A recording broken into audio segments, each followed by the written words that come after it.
भारत के पूर्वी हिस्से में एक नई क्रांति आकार ले रही है। एक ऐसी सड़क जो सिर्फ गंतव्य तक नहीं पहुंचाएगी बल्कि पूरे क्षेत्र की तस्वीर बदल के रखने वाली है। हम बात कर रहे हैं खड़गपुर से सिलीगुड़ी तक बन रहे ग्रीनफील्ड आर्थिक गलियारे की। एक ऐसा प्रोजेक्ट जिसको पूरी तरीके से नए ज़मीन पर विकसित करवाया जा रहा है। यह करीब 550 किलोमीटर लंबा होगा। यह गलियारा पश्चिम बंगाल के खड़गपुर से शुरू होकर बाकुंडा, पुरुलिया, बर्धवान, वीरभूम, मुर्शिदाबाद, मालदा और उत्तर दिनाजपुर से होते हुए सिलीगुड़ी तक पहुंचेगा। यह कोई आम सड़क नहीं है, एक पूर्ण ग्रीनफील्ड एक्सप्रेसवे है। इसका मतलब है कि यह बिल्कुल नए रूट पर बसाया जा रहा है, पुरानी सड़कों पर निर्भर नहीं है। इसको नए ज़मीन पर बनाने का जो सबसे बड़ा और सबसे इम्पॉर्टेंट निर्णय है वह यह है कि ट्रैफिक फ्री और सीधा रूट सुनिश्चित करवाया जा सके। कम जनसंख्या वाले क्षेत्रों से होकर जाने से पुनर्वास की दिक्कतें नहीं होगी। बेहतर डिजाइन और हाई स्पीड मूवमेंट के लिए यह रूट काफ़ी ज़रूरी है। यह गलियारा भारत सरकार की भारतमाला परियोजना के अंतर्गत विकसित करवाया जा रहा है और इसका उद्देश्य है कि पूर्वी भारत को उत्तर पूर्व से तेज, सुरक्षित और आधुनिक तरीके से जोड़ना।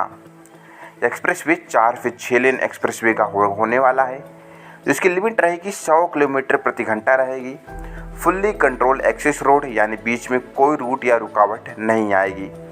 Interchange, rest area, toll plaza और सर्विस लेन जैसे चीज़ें यहाँ पर शामिल होगी।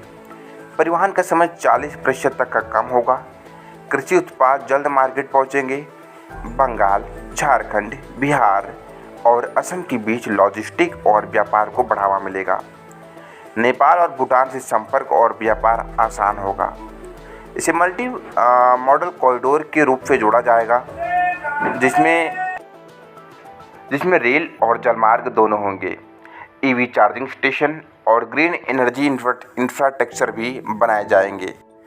यह जो पूरी परियोजना है जो कि 516 किलोमीटर लंबी है, जो कि इसमें से जो प्रमुख जिले इस परियोजना में शामिल है, जिसमें से खड़गपुर, बर्धमान, बहरामपुर, मालदा, रायगंज और सिलीगुड़ी। बता दूं कि इसको निर्माण का जो मोड है वह हाइब्रिड एन्युटी मोड के तहत काम को करवाया जा रहा है। अनुमानित लागत लगभग 10,247 करोड़ रुपए आकी गई है। निर्माण कंपनियों की बात करूं तो Ashoka Buildcon Limited and RNC Infragenesis Private Limited जैसी कंपनियां इस पर काम कर रही है। इस परियोजना की जो अपेक्षित पूर्णता तिथि है 2028 तक आकी गई है कि 2028 तक काम को पूरा किया जा सकेगा। वर्तमान में भूमि अधिग्रहण की प्रक्रिया चल रही है और तकनीकी बोलियों को खोला जा रहा है, मतलब टेंडर ओपन करवाए जा रहे हैं। हालांकि इस परियोजना में सीमेंट और स्टील के भी सटीक खपत की रूप की जो जानकारी है अभी ओपन नहीं हुई है, मगर अगर इसको लंबाई के हिसाब से देखा जाए तो लगभग 5.16 लाख से 6.19 लाख टन तक की स्टील की खपत हो सकती है। और वहीं सीमेंट की बात करूँ तो 20.64 लाख से 25.8 लाख टन सीमेंट की खपत होगी। एक अनुमानित परियोजना पर इसको जो है पुलों, अंडरपास और अन्य निर्माण कार्यों का जो है इस पर अलग अलग तरीके से यहाँ पर पुल पुलियाओं का निर्माण को करवाया जाएगा।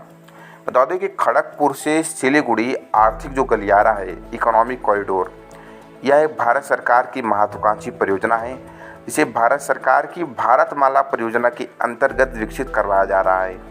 यह गलियारा पश्चिम बंगाल राज्य में स्थित है और इसका उद्देश्य है कि खड़गपुर से सिलीगुड़ी तक तेज, सुरक्षित और आधुनिक सड़क संपर्क को स्थापित करना है। इसकी टोटल जो लंबाई है वह 500 किलोमीटर से ज़्यादा की है, जिसमें से बताते चलो कि लगभग इस पूरे काम काज में अभी भूमि अधिग्रहण की प्रक्रिया चल रही है।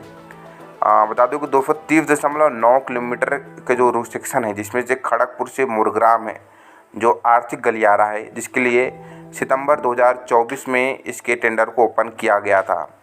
इस गलियारे पर ही लगभग 10,247 करोड़ रुपए खर्च हो रहे। बाकी के सेक्शंस पर अभी पूरी तरीके से टेंडर ओपन होने के इसके बाद या जो टोटल इसकी लागत है बहुत ज़्यादा बढ़ जाएगी। बता दो कि ये भी अशोका बिल्डकॉन जो लिमिटेड, इस कंपनी ने पैकेज 1 और पैकेज 3 के लिए बोली लगाई थी, लेकिन बाद में एनएचएआई ने प्रशासनिक कारणों से इन पैकेजों की बोली रद्द कर दी। वहीं मैं बात करूं RNC इंफ्राजेनिक जीनियर्स प्राइवेट लिमिटेड की, तो इस कंपनी ने पैकेज 4 और 5 के लिए बोली लगाई थी। तो ये सब जो चीज़ें हैं फिलहाल अभी चल रही है, या कार्य हो जाने के बाद या पूरा 516 किलोमीटर का जो एक्सप्रेसवे है 2028 में बनकर तैयार होगा। या गलियारा एक्सप्रेसवे खड़गपुर जो कि पश्चिम बंगाल के मोदिनपुरा से होते हुए वर्धमान, बहरामपुर, मालदा, रायगंज जो कि उत्तर दिंजापुर का क्षेत्र है, और वहाँ से होते हुए दार्जिलिंग की सिलीगुड़ी तक पहुँचाया जाएगा। उम्मीद है आपको यह वीडियो समझ में आ चुकी होगी। मिलते हैं कुछ और नए इंफ्रास्ट्रक्चर वीडियो के साथ में, तब तक के लिए जय हिंद।